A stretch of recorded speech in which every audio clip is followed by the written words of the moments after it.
Mah pokoknya nggak salah lagi. Neng Siska itu bunga desanya di sini. Serius nih masih perawan dia? Masih perawan. Masih perawan ini? Masih. Belum ada yang nyentuh kan? Belum. Serius nih belum? Belum. Umur berapa? Masih 19 Oh tahun. 19 Pak Haji? Iya. Oh ya sudah oke lah. Terus apa lagi yang mau diminta? Nanti saya catat. Saya mau minta rumah, Ya. kolam renang, Oke, nanti saya bikin. sama naik haji. Ya, saya naik haji. Semua nanti catat semua. Saya okein semua lah. Ya. Beres. Terus gimana ini? Ya, Langsung kawin di sini? Langsung kawin ini nama Yang saya. ngawinin siapa? Bapak. Oh, Pak Hajinya sendiri. Oh, oke. Ini Ibu saksiin ya. Iya. Pak RT di sini saksiin. Saya Duduk sini sini. Karena kita pengen kawin ini.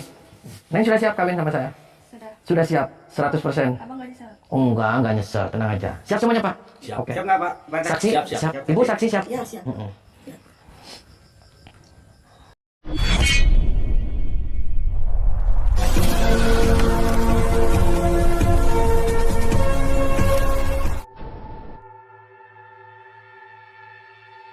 Assalamualaikum warahmatullahi wabarakatuh.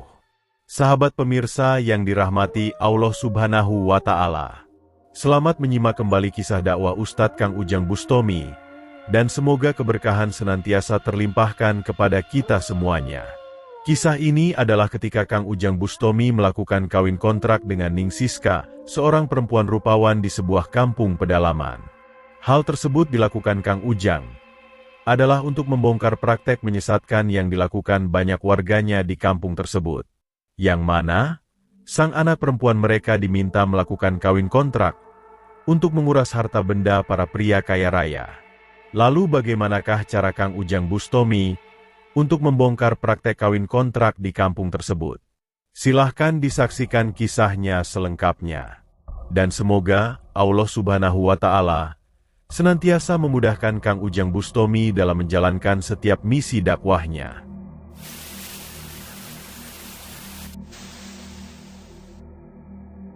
Makanya saya penasaran dengan gendam di kampung kawin kontrak ini seperti apa. Saya sudah janjian sama Pak RT. Saya datang ke sini tuh saya mau ikut kawin kontrak sama anaknya Pak Haji. Jadi sama anaknya Pak Haji, saya datang ke sini. Saya mau kawin kontrak selama seminggu saya di sini. Saya mau ngemprot di sini seminggu. Allahumma sholli ala Muhammad ya Rabbi sholli alaihi wasallim. Allahumma sholli ala Muhammad ya Rabbi sholli alaihi wasallim. Rabbi fanfa'na ببركتهم واهدنا الحسنى بحرمتهم ربي فانفعنا ببركتهم واهدنا الحسنى بحرمتهم.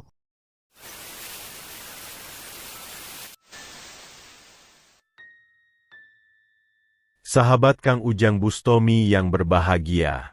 Kisah ini terjadi di sebuah kampung pedalaman terpencil di daerah Puncak, yang cukup jauh dari hiruk-pikuk keramaian kota. Yang mana, praktek sesat yang sangat membahayakan itu terjadi di sana. Hal tersebut diketahui Kang Ujang Bustomi, adalah dari beberapa warga yang menjadi kurban dari praktek menyesatkan tersebut. Warga itu bercerita, bahwa di kampung yang terpencil itu, para orang tua yang memiliki anak perempuan, biasa diminta untuk melakukan kawin kontrak bersama para pria kaya. Dan ternyata, praktek tersebut hanya dilakukan sebagai modus untuk menguras harta bendanya saja. Sehingga tidak heran jika mereka bersedia melakukan kawin kontrak tersebut, hanya kepada orang yang statusnya banyak harta. Dan anehnya, para aparat di kampung tersebut juga bersekongkol dengan warganya. Dan biasanya, bagi para perempuan yang memiliki wajah rupawan, mereka akan meminta mahar yang sangat banyak kepada kurbannya. Prosesnya pun sangat mudah agar bisa melakukan kawin kontrak itu. Cukup sang orang kaya menghubungi Pak RT bahwa dia ingin melakukan kawin kontrak, maka Pak RT pun akan mencarikan perempuan muda di kampungnya. Dan setelah itu, orang tersebut diminta datang ke rumah sang perempuan, juga dipertemukan bersama orang tuanya. Mereka biasanya menanyakan dulu status dari orang tersebut. tentang pekerjaannya, harta yang dimilikinya, dan banyak hal lain yang kaitannya dengan harta. Dan setelah mereka saling cocok dengan sang perempuan dan mahar yang diberikan, mereka kemudian melakukan prosesi ijab kabul saat itu juga. Ijab kabulnya pun juga sangat simpel. Cukup sang pria diijabkan oleh orang tua sang perempuan, dan kemudian disaksikan seorang warga dari mereka, maka kawin kontrak itu sudah sah saat itu juga. Setelah itu mereka bebas melakukan apa saja sesuai kehendaknya. Dan setelah ijab kabul itulah rencana busuk itu kemudian dilakukan. Yang mana sang pria itu wajib berada di rumah mereka selama 1 minggu. Dan dalam 1 minggu itu, biasanya dijadikan kesempatan untuk menguras harta para pria, agar mengeluarkan semua harta yang dimilikinya. Sang pria itu pun dipastikan akan menurut permintaan mereka. Karena setelah melakukan ijab, ilmu gendam dari keluarga perempuan sudah menguasai jiwa mereka.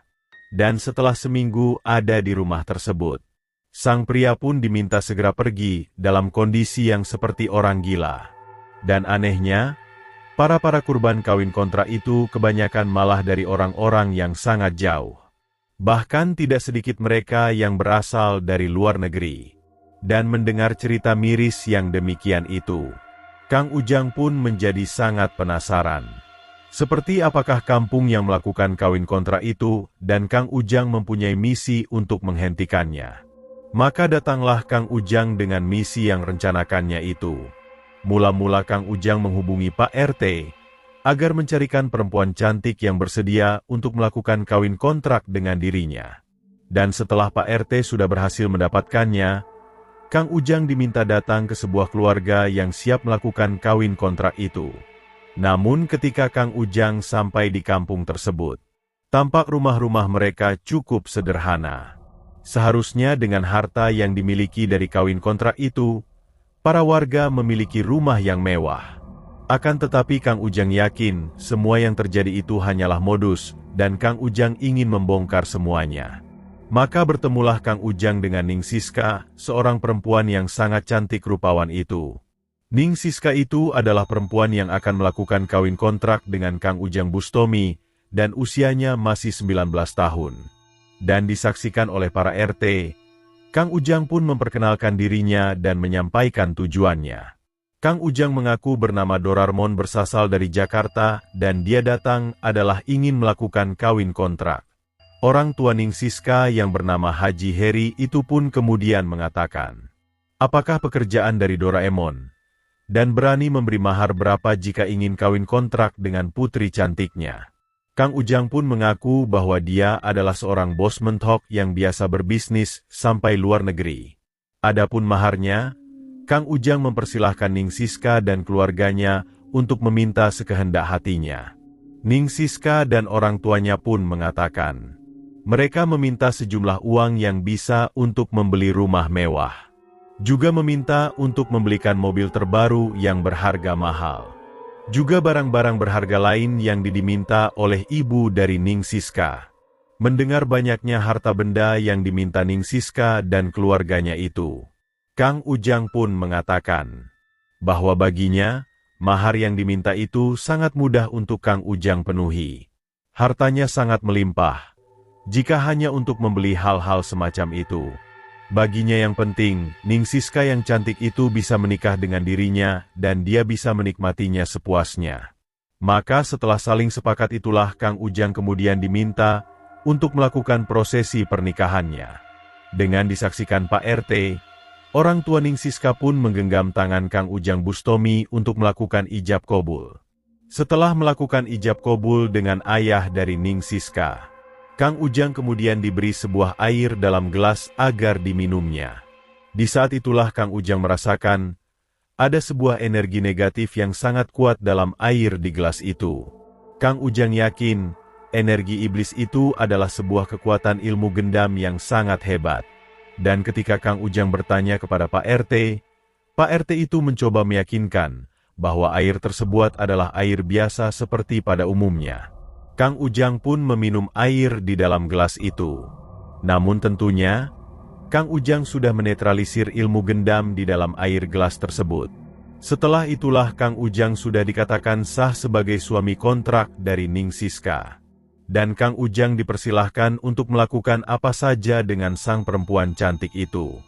Maka diajaklah Kang Ujang masuk ke dalam kamar oleh Ning Siska. Namun ketika ada di dalam kamar tersebut, Kang Ujang melihat seorang pria yang terlihat linglung. Kang Ujang pun bertanya, siapakah dia dan mengapa ada kamar ini? Pria itu pun mengatakan bahwa dia adalah berasal dari negara Thailand dan di rumah ini dia sudah 5 hari melakukan kawin kontrak dengan kakak Ning Siska yang bernama Ning Kirana. Namun ketika Kang Ujang menanyakan silsilah keluarga dan statusnya, pria tersebut sudah tidak teringat apa-apa. Sepertinya sang pria Thailand itu telah terkena gendam yang sangat kuat, sehingga dia seperti orang gila. Melihat yang demikian itulah, Kang Ujang kemudian berkata, Kang Ujang meminta sang pria agar pergi dan meninggalkan rumah keluarga iblis yang telah menjebaknya itu. Akan tetapi, sang pria Thailand itu malah sangat marah. Dia berkata bahwa sangat menyayangi istri kontraknya, dan dia tidak ingin meninggalkan istrinya itu selamanya. Dan melihat sang pria yang memang sudah dipengaruhi kekuatan iblis itu, Kang Ujang pun akhirnya tidak ingin tinggal diam. Kang Ujang kemudian berusaha menundukkannya untuk menghancurkan kekuatan iblis yang menguasai. Bapak nggak waras. Waras nggak waras bagaimana? Ini udah saya ada di sini, itu istri saya. Dan kamu? Dan bagaimana sih? Situ siapa sebenarnya? Saya setan mau nyampe kamu pulang nggak pulang? Pulang. Udah sekarang kamu keluar sana. Tuh kan, nggak waras kan? Kamu keluar sana. Nggak waras kan?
Setelah berhasil menyadarkan pria dari Thailand itu, Kang Ujang kemudian berganti untuk berusaha menundukkan Pak RT. Kang Ujang ingin memberikan pelajaran kepadanya. Dan setelah mencoba untuk memberikan perlawanan, sang RT yang terlaknat itu pun juga berhasil dilumpuhkannya. Kang Ujang pun mencoba berkata kepadanya, "Mengapakah Pak RT yang seharusnya lah menciptakan rasa aman di kampungnya, malah mendukung adanya kawin kontrak itu? Kawin kontrak yang dilakukan di kampungnya itu telah sangat meresahkan. Selain kawin kontrak yang memang dilarang oleh Tuhan, kawin kontraknya itu hanyalah sebuah modus untuk melakukan kejahatan. Tujuan mereka hanya untuk memeras dan menghancurkan kehidupan banyak orang. Sebagai aparat di kampungnya, Pak RT seharusnya tahu dan melarang perbuatan yang merusak itu." Maka setelah berhasil menghancurkan Pak RT, Kang Ujang kemudian berkata kepada Ning Siska, bahwa Ning Siska adalah perempuan rupawan di kampungnya. Tentu akan sangat banyak pria yang bersedia untuk menikah baik-baik dengannya. Tidak apa pula jika Ning Siska ingin mendapatkan suami yang banyak harta. Akan tetapi, tentunya tidak dengan cara yang dilarang oleh Allah Subhanahu wa Ta'ala. Seperti halnya kawin kontrak yang dilakukan oleh Ning Siska dan keluarganya. Sungguh sangat kejam yang Ning Siska lakukan itu. Dengan berpura-pura melakukan kawin kontrak, kemudian menggendamnya dan menguras hartanya. Tentu Allah akan sangat marah dan akan membalas perbuatan keji tersebut dengan siksa api neraka. Awalnya Ning Siska tidak bersedia disadarkan oleh Kang Ujang Bustomi. Namun setelah Kang Ujang berhasil menghancurkan kekuatan iblis di dalam tubuhnya, Ning Siska pun akhirnya tersadarkan. Dia sangat menyesal dengan perbuatannya melakukan kawin kontrak itu. Dia meminta maaf kepada Kang Ujang Bustomi dan ingin bertobat dari dosa yang telah dia lakukan. Maka setelah berhasil menyadarkan Ning Siska, Kang Ujang berganti mencoba menyadarkan Ning Kirana, kakak Ning Siska yang kawin kontrak dengan pria dari Thailand itu. Namun lagi-lagi, niat baik Kang Ujang itu juga mendapatkan perlawanan. Ning Kirana tetap bersikukuh dengan kejahatannya. Ning Kirana mengatakan, dia telah mendapatkan harta yang sangat melimpah dari praktek kawin kontraknya itu, dan dia juga sangat bahagia melakukannya. Hendaknya lah Kang Ujang tidak ikut campur dengan urusan dirinya. Kang Ujang yang memang mengetahui bahwa Ning Kirana juga dikuasai kekuatan iblis, tidak ingin banyak bicara lagi. Kang Ujang melumpuhkan wanita yang tersesat tersebut. Setelah itu, Kang Ujang berusaha menghancurkan kekuatan iblis dalam tubuhnya. Namun tiba-tiba kemudian datang kedua orang tua dari Ning Kirana. Ternyata ketika tahu Kang Ujang telah membuat kegaduhan di rumahnya, mereka memanggil Pak RW yang adalah juga pendukung praktek kawin kontrak di kampungnya itu. Dan mengetahui perbuatan Kang Ujang tersebut, Pak RW pun menjadi sangat murka. Akan tetapi Kang Ujang sudah bertekad bulat dengan misinya. Kang Ujang harus bisa membongkar dan menghentikan kawin kontrak yang meresahkan itu. Sehingga ketika kemudian datang Pak RW, Kang Ujang pun tidak ingin banyak berbicara. Kang Ujang ingin segera memberikan pelajaran kepada sang aparat kampung yang menyesatkan tersebut. Kamu RW di sini? Ya, Kamu pejabat di sini? ya. Kenapa kamu melindungi orang-orang berbejat seperti mereka? Siapa yang bejat? Itu kamu diapain itu warga saya? Kampung keplangnya masih kebukin. Kau main hakim sendiri kamu. Kamu siapa? Saya setan, saya menyukai kamu. Setan. Ya.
Maka setelah berhasil menghancurkan Pak RW yang sok merasa hebat itu, Kang Ujang kemudian mencoba untuk menyadarkan orang tua Ning Siska.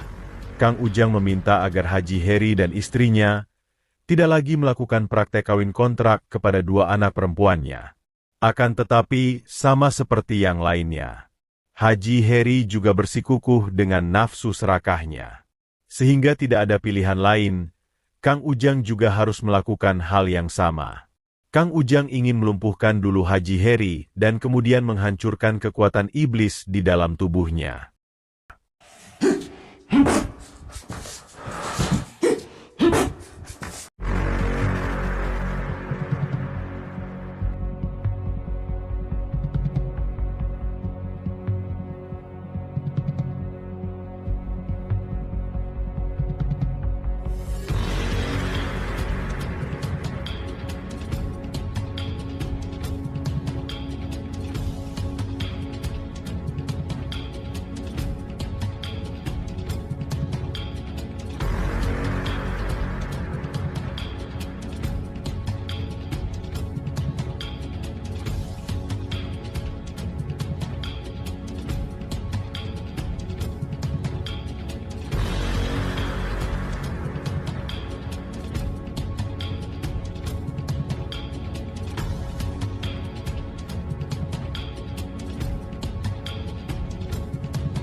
Sang ayah terlaknat itu pun akhirnya mendapat ganjarannya.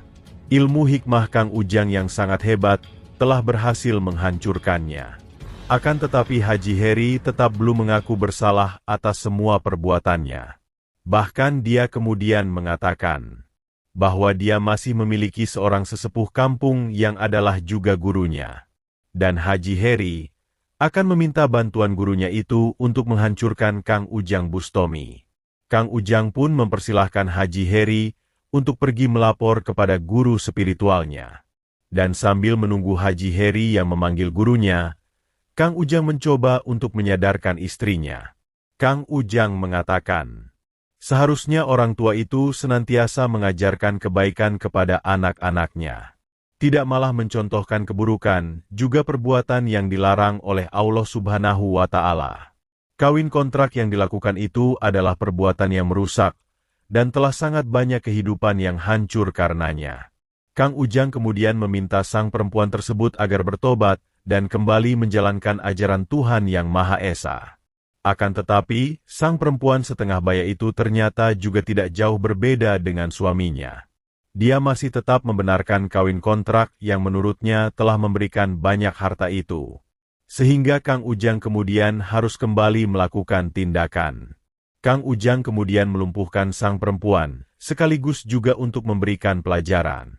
Namun di saat yang demikian itu, tiba-tiba datang Haji Heri bersama seorang pria bersurban dengan berkaca mata hitamnya. Orang tersebut langsung datang dan marah-marah kepada Kang Ujang Bustomi. Orang itu mengatakan bahwa dia adalah Kiai Hudori, yang adalah guru dari para warga di kampung ini.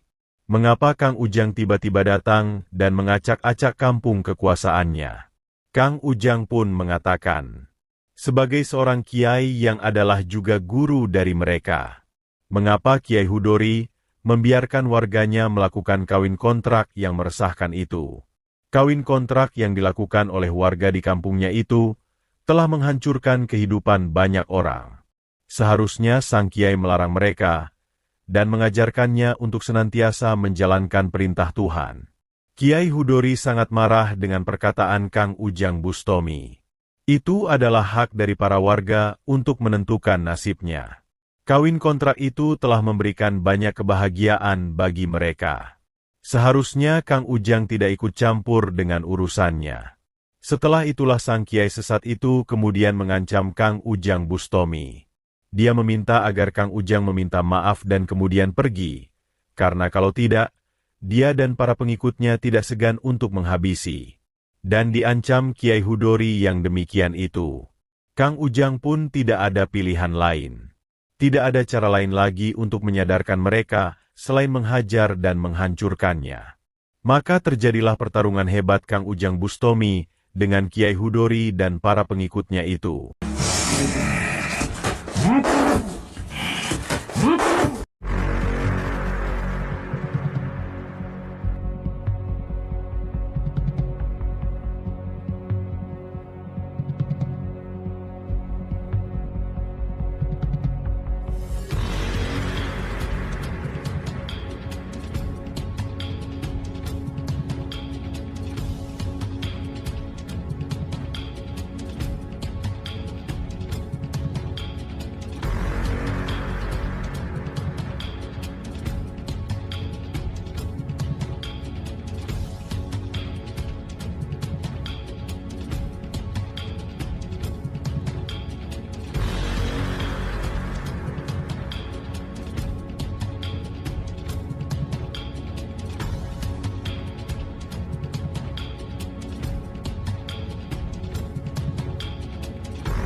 Sang guru sesat Kiai Hudori dan para muridnya itu pun akhirnya mendapatkan ganjarannya. Setelah berusaha untuk melawan Kang Ujang, satu persatu mereka akhirnya tumbang tak berdaya.